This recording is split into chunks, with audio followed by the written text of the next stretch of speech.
Hello students, आज हम करने वाले हैं Stokes theorem by Shweta Mehra. Stokes theorem क्या है? स्टोक्स थ्योरम है जो हमारा सरफेस इंटीग्रल को कर्व इंटीग्रल में चेंज कर दे या लाइन इंटीग्रल में चेंज कर दे। वो क्या है? हमारे पास स्टोक्स थ्योरम है। ओके, किस में चेंज कर दे? जो सरफेस हमारा जो इंटीग्रल है उसको कन्वर्ट करता है इनटू द लाइन इंटीग्रल में। ये है हमारी स्टोक्स थ्योरम। वैसे जनरल इन फिजिक्स हमारी क्या डेफिनेशन बनेगी स्टोक्स थ्योरम की कि इट स्टेट्स दैट जो हमारा सरफेस इंटीग्रल है of the normal component of A curve, ये हमने सरफेस बनाया है, ठीक है, इन द पिक्चर। ये हमारी क्या है? बाउंड्री है जिसको हमने कर्व बोला है, और इसके बीच का जो एरिया है वो क्या है? हमारा सरफेस है, ठीक है। कर्व को हमेशा हम एरो में शो करते हैं, इसलिए या तो क्लॉकवाइज डायरेक्शन होती है या एंटी क्लॉकवाइज डायरेक्शन होती है। उसी के बेसिस पे हम नॉर्मल ड्रॉ करते हैं। ओके, हमने लिया है यहाँ पे एंटी क्लॉकवाइज, ठीक है। According to the left hand rule, तो हमारा नॉर्मल, अगर हमारा लेफ्ट हैंड है तो हमारी ग्रिप ऐसे बनेगी और हमारा थंब किसकी डायरेक्शन में? अबव डायरेक्शन में बनेगा, ठीक है। तो ये हमारा क्या हो गया? नॉर्मल हो गया, और ये हमारा क्या हो गया? एंटी क्लॉकवाइज डायरेक्शन होगी, ठीक है। ये हमारी क्या है? क्लोज्ड लाइंस बना हमने क्या करी है? ड्रॉ करी है। और हमने आगे इसको डिस्कस करेंगे ये हमारा क्या है, ठीक है। तो ये क्या कह रहे हैं? जो हमारा सरफेस इंटीग्रल है उसका जो नॉर्मल कंपोनेंट है ऑफ द कर्ल का of a vector field take over any surface, ठीक है। हमने इसको स्मॉल पार्ट्स में क्या कर रखा है? डिवाइड कर रखा है। उसमें से हमने कोई भी एक सरफेस ले लिया है, ठीक है। इसका जो नॉर्मल कंपोनेंट है वो उसका क्या होगा? किसका normal component? Curl vector v का, ठीक है।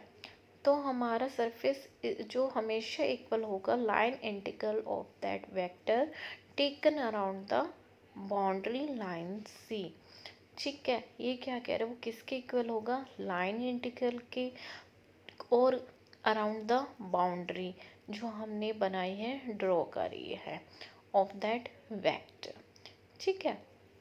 तो हमने ये बाउंड्री, स्मॉल बाउंड्री लिए है यहाँ, तो वो कैसी है? DR ली है, ठीक है। और बाउंड्री कौन सी है हमारी? C है।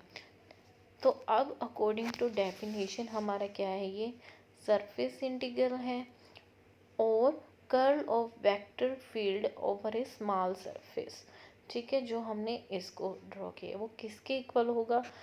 बाउंड्री है तो क्या बनेगा? हमारा क्लोज्ड बनेगा, ठीक है। और किसकी बाउंड्री है? C की। अब वो क्या कह रहे हैं? किसके इक्वल होगा? Line integral of that vector, ठीक है। Line integral of that vector around the boundary, ठीक है, जो हमने लिया था DR कंपोनेंट, ठीक है। ये हमारा क्या है? लाइन इंटीग्रल है, और ये हमारा क्या है? सरफेस इंटीग्रल है, ठीक है। ये तो थे हमारी अकॉर्डिंग टू द डेफिनेशन। अब हम इसको क्या करेंगे? प्रूव करेंगे। प्रूफ में हमने क्या लिया है? हमने एक क्लोज कर्व ली है in any vector field V, जो हमने,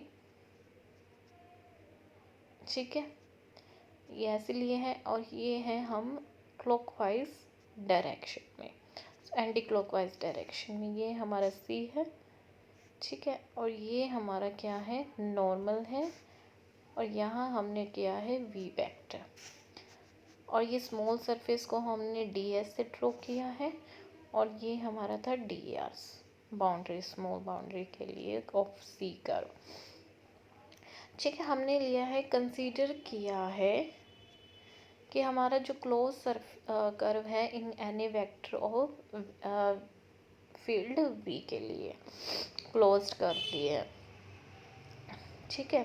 लेट सरफेस जो हमारा ये सरफेस है, दिस वाला पार्ट, वो इनक्लोज किया गया है बाय दिस कर्व से। और सॉरी, ये जो हमारा ये है हमारी बाउंड्री, इसको हमने स्मॉल सरफेस में हमने क्या किया है, डिवाइड किया गया है। ठीक है, तो इसको बाउंड्री को हमने स्मॉल पार्ट्स में क्या किया है, डिवाइड किया है। तो हमारे जो सारे एलिमेंट, फर्स्ट वाला जो पार्ट है, जो ये है, ये बन गया हमारा DS1, DS2, DS3 and 2DSi, like this. ठीक है, इसको स्मॉल पार्ट में हमने किया, तो उसमें से हमने एक सरफेस को शेडेड रीजन में दिखा दिया। ठीक है, हम इसके अलोंग क्या लेंगे, कर लेंगे।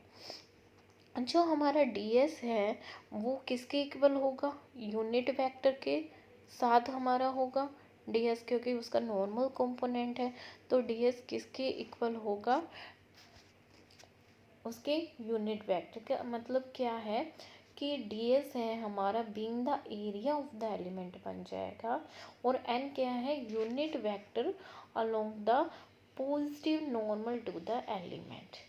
ठीक है, unit vector along the positive normal to the element. ये DS क्या हुआ, हमारा area of the small element, इसका जो हमारा शेडेड रीजन है। ठीक है, तो curl of a vector at any point is given by the line integral per unit area taken along the boundary of small area. ठीक है, ये क्या कह रहा है कि जो हमारा कर्ल लेंगे हम किसी एक पॉइंट पे, उसका जो हम लाइन इंटीग्रल लेंगे पर यूनिट एरिया। ठीक है, यानी हम एन यूनिट वेक्टर से हम उसको डिनोट करेंगे along the boundary of the small area around that point, यानी इस पॉइंट पे हम क्या लेंगे, उसका नॉर्मल लेंगे। ठीक है, यूनिट वेक्टर नॉर्मल एरिया ले लो या पर यूनिट एरिया ले लेंगे हम। ठीक है, कर लिया हमने V। ठीक है, उसको किसके साथ मल्टीप्लाई कर लिया हमने, उसके यूनिट एरिया से मल्टीप्लाई कर दिया। अभी हमने क्या बोला था कि DS हमने किसके इक्वल रखा है, DS रखा है हमने n यूनिट वेक्टर इनटू में DS। ठीक है, वो हमने एज इट इज लिख दिया। ठीक है, हमने सिर्फ स्मॉल एरिया की बात लेके यहाँ पे चल रहे हैं। ठीक है, नाउ जो हम total line integral of A V लेंगे, ठीक है, हम टोटल लाइन इंटीग्रल लेंगे of V around the sides of all element, यानी अब हम सभी एलिमेंट्स का क्या लेंगे, टोटल लाइन इंटीग्रल लेंगे। ठीक है, तो टोटल लेंगे तो हम क्या लगाएंगे, इंटीग्रल लेंगे। ठीक है, समीशन हम इसको कैसे डिफाइन करेंगे, जो हमारा आया था कर्ल V.N.ds। ठीक है, समीशन कर दिया। समीशन को अगर हम वो भी क्या होता है, टोटल, तो हम समीशन को हटा के क्या कर देंगे, इंटीग्रल भी ले सकते हैं बोथ टोटल के लिए। ठीक है, तो हमने क्या लिया, सरफेस इंटीग्रल लिया, सेम एज इट इज़ जो हमारी वैल्यू थी। ठीक है, अब कुछ इस जो हमारी ये फिगर है इसको डिस्क्राइब किया गया है कि जो एवरी साइड है ईच एलिमेंट की of the curve C will be the common between the two adjacent element. ठीक है, कुछ क्या है, एडजेसेंट एलिमेंट के जो हमारे एरो है उनकी जो कर्व है, ठीक है, उनमें क्या है, कुछ कॉमन एडजेसेंट एलिमेंट है।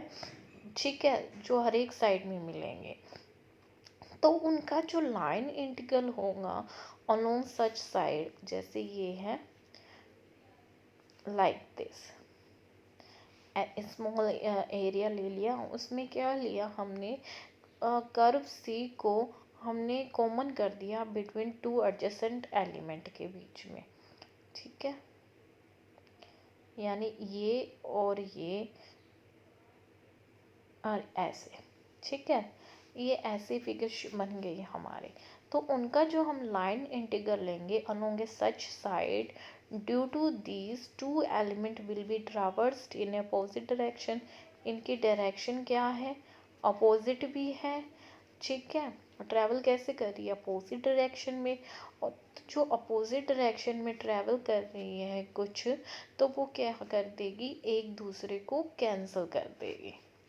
ठीक है, which are not contribute to the total line integral, जो टोटल लाइन इंटीग्रल में क्या करेगी, कॉन्ट्रीब्यूट नहीं करेगी, क्योंकि वो जो अपोजिट डायरेक्शन है एक दूसरे को क्या कर देगी, कैंसिल कर देगी। ठीक है, जैसे ये है, इसमें ये और ये, तो ये एक दूसरे को कैंसिल कर देगी। ठीक है, नाउ तो हमारा जो लाइन इंटीग्रल है v along A small line of length dr। अब हमने क्या किया, जो हमारा कर्ल v है या वेक्टर फील्ड है, हमने एक स्मॉल लेंथ ले ली इतना एरिया में, कर्व में dr। ठीक है, अब इसके अलोंग निकालना है तो हम इसको किसके साथ मल्टीप्लाई कर देंगे, v डॉट डी आर के साथ। ठीक है, अब हम इंटीग्रल लेंगे v along with the closed curve.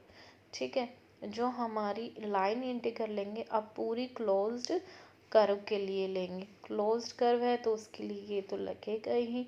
ठीक है, स्मॉल एलिमेंट है तो डी आर भी लगेगा क्योंकि इसका एक पार्ट है वो। ठीक है, तो हम अब लेंगे क्लोज्ड कर्व बाउंड्री जो है हमारी, तो उसको हम ऐसे शो करेंगे, जो रिप्रेजेंट करेगी हमारी total integral of B around the boundary of the closed curve C. अब जो हमारी वैल्यू आई थी जो हमने निकाली है, क्लोज्ड कर्व है इसलिए सी, कर ले रहे हैं हम बी के लिए इसलिए curl V into N D S, जो हमने पहले वैल्यू निकाली थी, कहाँ से निकाली थी, हमने यहाँ से निकाली थी curl V N D S की वैल्यू। अब हमने इसको किस में चेंज कर दिया, लाइन इंटीग्रल में। ठीक है, तो ये किस में आ गई, हमारी क्लोज्ड में आ गई कर्व में, जो कि हमारी कैसी है, लाइन इंटीग्रल, तो ये उसमें आ गई, जिसको हम ऐसे भी डिनोट कर सकते हैं। ठीक है, तो हमारा क्या बना, सरफेस जो था हमारा curl v dot D S किसके इक्वल आ गया, closed line integral v dot D R के। ठीक है, और यही हमारा प्रूव करती है स्टोक्स थ्योरम। ठीक है, सो आज के सेशन में इतना ही। Thank you so much.